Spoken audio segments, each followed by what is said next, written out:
we wanted a different look for the film when she's in the machine. When she's outside of it, she's sort of nervous and she's in her own life. It's a little bit harsh, and so it has a handheld. Everything's handheld, and it has a deeper, more depth of focus to give it a bit of a harsher quality. And then when she's in the machine, it's no handheld, it's all Steadicam. And thank you so much, Brandon. How are you? I'm good. How are you doing?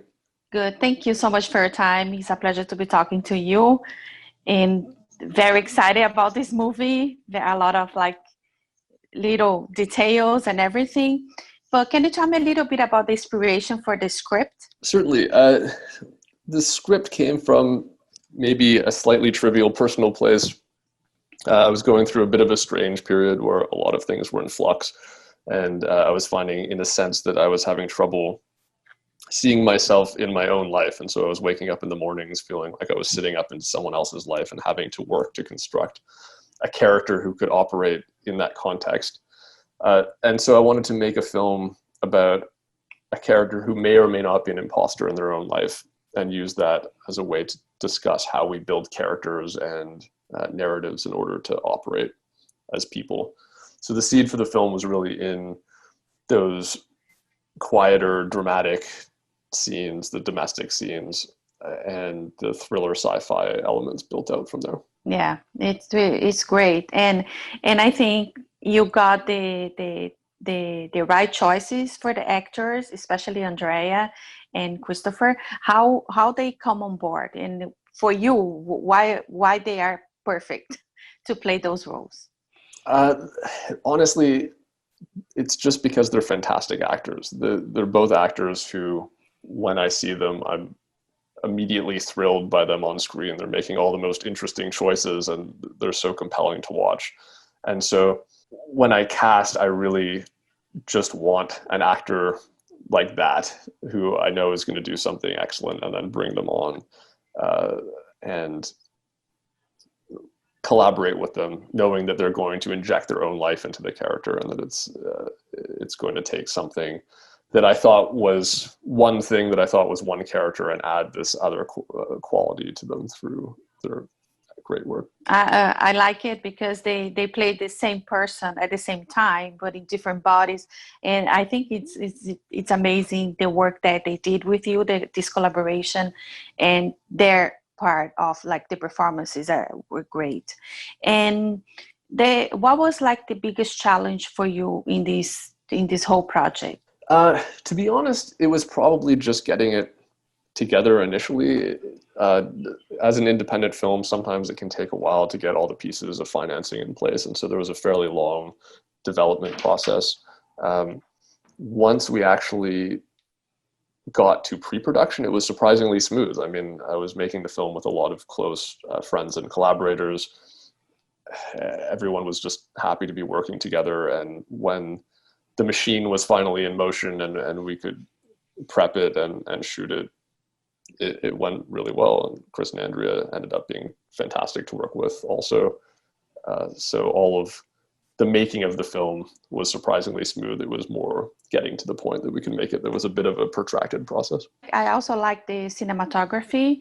It's very like very stylish, has this like, let's say, I would say like industrial look. And how did you come about that with Kareem? So Kareem and I are close friends, and actually through much of the development process lived just down the street from each other. So we spent a lot of time watching movies and also experimenting with various practical camera effects, video feedback and gels and flares and so on, and different lenses. We made a couple of experimental low budget music videos with friends of ours and a short film, which were all partly part of the development process because we were trying out ideas.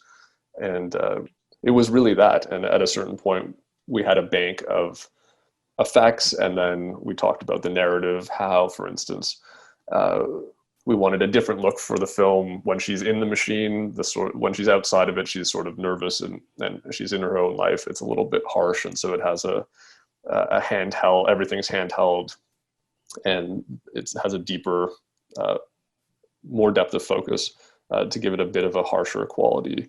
And then when she's in the machine, it's no handheld, it's all Steadicam and dolly, and it has a very shallow depth of field, and it has a bit more of a dreamy kind of traditional cinematic quality to it.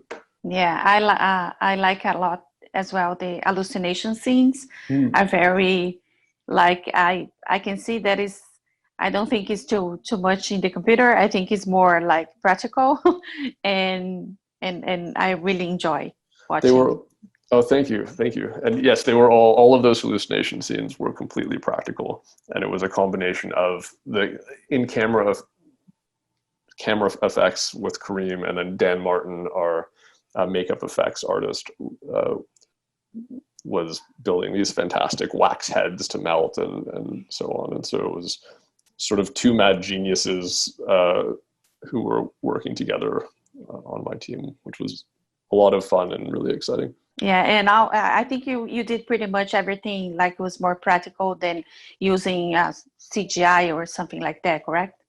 Yeah, there wasn't much CGI in the scenes where you would normally expect it to be. There was a little bit of cleanup, some bloodline removals, and so on for the violence, but it was all almost entirely practical. There was a very good CGI, a very good VFX company involved in the film called Milk, who did not just the cleanup, but also some set enhancements, and built that VR office when he goes to work, and there's this digitally constructed office. So it wasn't completely without VFX, but most of it was practical. And are you already like thinking about your next project? Yes, I have two other films that are pretty far along in development. One is called Infinity Pool, which is a kind of tourist resort satire with some science fiction horror elements. And one of them is called Dragon, which is a space horror movie. Oh, that's great. Oh, I cannot wait to watch it then, because it's very, very interesting. You have a very interesting eye, and especially for the stories and everything that I like it a lot. So Brandon, yes, thank you so much for your time. I cannot wait for everybody to watch this movie, POssessor Uncut. And thank you so much for your time. Thanks. Nice to talk to you. Bye. If you like this video, don't forget to comment, to like, and subscribe to our channel right here.